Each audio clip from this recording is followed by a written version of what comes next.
আমাদের পুকুর পুষ্করি তো যা যাওয়া চলে গেছে, তারপরও শেষ সম্মান রাখার জন্য চেষ্টা করতেছি, যতটুকু রাখা যায় বাকিটা আল্লাহ দিচ্ছে।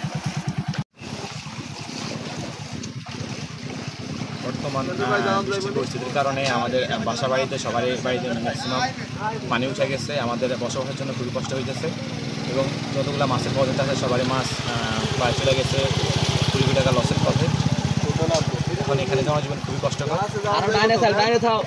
ঠিক আছে, এই 2 দিন টানা বৃষ্টি হইতেছে, আমরা জাল টাল দিতে আসি, মাছ সব নদীতে চলে গেছে। আমগো মালিক তো নিঃস্ব হয়ে গেছে, আমগো মালিকের চালান ফুজি সব শেষ। আপনার নাম কি? আমার নাম আবুল কালাম। আবুল কালাম। আপনার মালিকের নাম কি? আমার মালিকের নাম নাজিম, সাহেদ, রুবেল। ঠিক আছে। ফরিদগঞ্জ উপজেলায় আমাদের প্রায় 10,000-এর উপরে মৎস্য খামারি আছে। এখানে চাষকৃত এরিয়া হলো 2695 হেক্টর। তো এখন আমরা কিছু তথ্য পেয়েছি, যেমন রূপসা আনোয়ার মেম্বার উনি ফোন করছেন, তারপরে যেমন গাজীপুর সাইফুল মেম্বার, ওনাদের এই খামারগুলার পানি বন্যায় অতিরিক্ত পানি ওভারফ্লো করতেছে। এই মুহূর্তে আমরা তাদেরকে নেট দেওয়ার জন্য চারিপাশে নেট দিয়ে যাতে মাছ বেরিয়ে না যায় এই জন্য প্রয়োজনীয় ব্যবস্থা গ্রহণ করার জন্য পরামর্শ দিচ্ছি। আর আমরা নিয়মিত যোগাযোগ রক্ষা করতেছি।